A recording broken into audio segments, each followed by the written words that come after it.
26 April 2021 যখন করোনার second wave পিকে আছে সেই সময় আগরতলার দুটো বিয়ে বাড়ি রাত্রির বেলা, একটা হচ্ছে দুটোই প্যালেস কম্পাউন্ডের, একটা হচ্ছে গোলাপবাগান আর একটা হচ্ছে মানিক্য কোর্ট।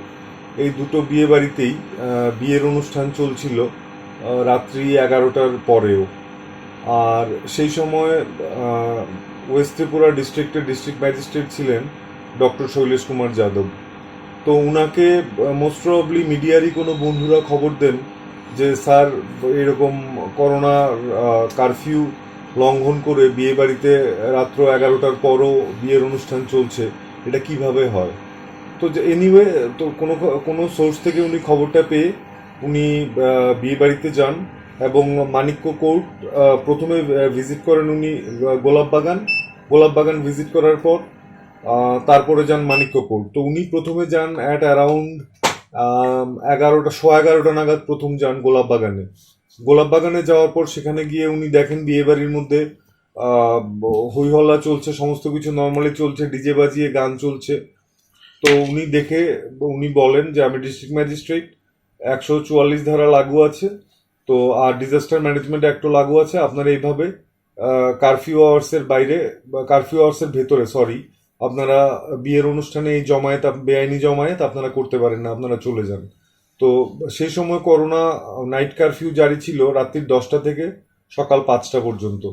তো Shailesh Yadav district disaster management authority হিসেবে ল এনফোর্সিং এজেন্সি হিসাবে উনি গেছেন, কিন্তু উনার কথা কেউ শোনেনি। তখন উনি বলেছেন যে তাহলে আমি ক্রাউড ডিসপার্স করব। তো অ্যাকর্ডিংলি উনি জমায়েতকে ভেঙে দিতে বলেন, কিন্তু ওরা কেউ শোনেনি। তো ওনার কথা না শোনার পর উনি ওনার পার্সোনাল সিকিউরিটি পিজি ছিল 4জন সঙ্গে, তো ওদেরকে বলেছে যে তোমরা একটা কাজ করো, তোমরা এখানে যারা আছে ওদেরকে বের করে দাও। তো তারপর ওদেরকে বের করে দেওয়া হয়েছিল। তো এরপরে উনি যান, এর 15-20 মিনিট বাদে উনি যান মানিক্য কোর্ট ম্যারেজ হলে। মানিক্য কোর্টে যাওয়ার পর সেখানে গিয়েও দেখেন যে বিয়ে করার জন্য পারমিশন যেটা ডিস্ট্রিক্ট ম্যাজিস্ট্রেটের অফিস থেকে নেওয়া, সেটা হচ্ছে নাইট কারফিউ সময় যেটা বলবৎ ছিল সেই সময়, সেটার ভেতরে সব কিছু করতে হবে। মানে আপনার যদি বিয়ের অনুষ্ঠান সারতেও হয় রাত্রি 10টার ভেতরে আপনাকে ওটাকে শেষ করে ফেলতে হবে। কিন্তু রাত্রি 11:30 নাগাদ যখন শৈলেশ যাদব ওখানে যান, গিয়ে দেখেন যে নাইট কারফিউ লঙ্ঘন করে তখনও বিয়ের অনুষ্ঠান চলছে। এবং বিয়ের অনুষ্ঠান না, এখানে মাঙ্গলিক অনুষ্ঠানের কথা বলছি না, কারণ আমরা হাইকোর্টকে দেখিয়েছি সেদিন 26/4/2021 বিয়ের লগ্ন ছিল সন্ধে 6টার সময়, এবং একটা ভিডিও ফুটেজ আমরা পেয়েছি যেখানে পাত্র বা পাত্রীর বড় বোন বলছেন যে 6টার সময় বিয়ে হয়ে গেছে। তো সেই জন্যে সেটা রাত্রিবেলা 11:30টার সময় যেটা চলছিল, সেটা ডিজে বাজিয়ে গান, আনন্দ ফুর্তি, আনন্দ অনুষ্ঠান যেটা বিয়েতে হয় সেটাই চলছিল। কিন্তু সেটা সম্পূর্ণ বেআইনি ছিল, যেহেতু ডিজাস্টার ম্যানেজমেন্ট অ্যাক্ট লাগু ছিল। কারণ ডিজাস্টার ম্যানেজমেন্ট অ্যাক্ট লাগু করা হয়েছিল চিফ সেক্রেটারির একটা অর্ডার মূলে। সেই অর্ডারটা উনি করেছিলেন 20 এপ্রিল 2021। তো সেই অর্ডার মূলে শৈলেশ যাদবকে ডিস্ট্রিক্ট ডিজাস্টার ম্যানেজমেন্ট অথরিটি হিসেবে পাওয়ার দেওয়া হয়েছিল, এবং উনি নিজেও ডিস্ট্রিক্ট ম্যাজিস্ট্রেট ছিলেন। 144 ধারা উনি নিজেই এনফোর্স করতে পারবেন, এই আইনি ক্ষমতা উনার ছিল।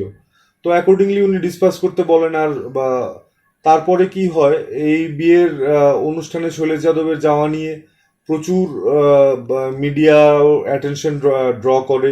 সারা ভারতবর্ষে এটা নিয়ে একটা আলোড়ন পড়ে, বিভিন্ন লোক বিভিন্ন অ্যাঙ্গেল থেকে এটাকে দেখতে শুরু করে। তো তারপর 3টে মামলা হয় শৈলেশ যাদবের এগেনস্টে। 3টে মামলা ত্রিপুরা হাইকোর্টে হয়। একটা মামলা করেন স্বপন কুমার দেব, যে ওই ওই মানিক্য কোর্ট যে বিয়ে বাড়ি, সে বিয়ে বাড়ির পাত্রীর বাবা। আর একটা একটা করেন সর্বানন্দ ঝা, উনি হচ্ছেন গোলাপবাগান ম্যারেজ হলের পুরোহিত ছিলেন। আর একটা করেন আইনজীবী, এটা ছিল পাবলিক ইন্টারেস্ট লিটিগেশন, সেটা করেন আইনজীবী ভাস্কর দেববর্মা। তো এই 3টে মামলা একসঙ্গে ট্যাগ করে হাইকোর্টে দীর্ঘ বছর চলে। 2021 থেকে মে মাসের 3 তারিখ করা হয়েছিল মামলাগুলো। মে মাসের 3 তারিখ থেকে শুরু করে আজকে পর্যন্ত। আজকে 2024-এর 22 মে আজকে হাইকোর্টের ডিভিশন বেঞ্চ রায় দিয়েছেন।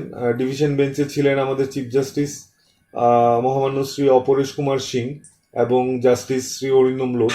তো ওরা দুজন জাজমেন্ট দিয়ে শৈলেশ যাদবকে এই 3টে মামলা থেকে অব্যাহতি দেন। এবং 3টে মামলাই খারিজ করে দেন। কারণ ডিজাস্টার ম্যানেজমেন্ট অ্যাক্টে শৈলেশ যাদবের যেই পাওয়ার ছিল, রাদার আপনারা অনেকেই দেখেছেন মিডিয়ার বন্ধুরা যারা আপনারা সেই সময় নিউজ করতেন যে অনেক জায়গাতে লোকে জমায়েত করতো বা কেউ আড্ডা মারছে রাস্তায় স্ট্রিট কর্নারে দাঁড়িয়ে, পুলিশ তাদেরকে ধরে বেধড়ক লাঠিপেটা করছে বা তাদেরকে লাঠি নিয়ে তাড়া করছে, তো সেই নিয়ে কিন্তু কোনো মামলা হয়নি। তখন কিন্তু মানুষ বুঝে গেছে যে করোনার সময় মজা করার সময় নয়, সেটা একটা এক্সট্রিম পিরিয়ড ছিল। তো সেই জন্যে শৈলেশ যাদব যেটা করেছেন সেটা আইন অনুযায়ী করেছেন, সেটা হাইকোর্টও বুঝেছে এবং ওনাকে হাইকোর্ট অব্যাহতি দিয়েছেন এবং রিট পিটিশনগুলো খারিজ করেছেন। রায়ের এখনো কপি আমরা হাতে পাইনি, রায়ের পুরো কপি হাতে পেলে তারপর আরো বিস্তারিত বলা যাবে।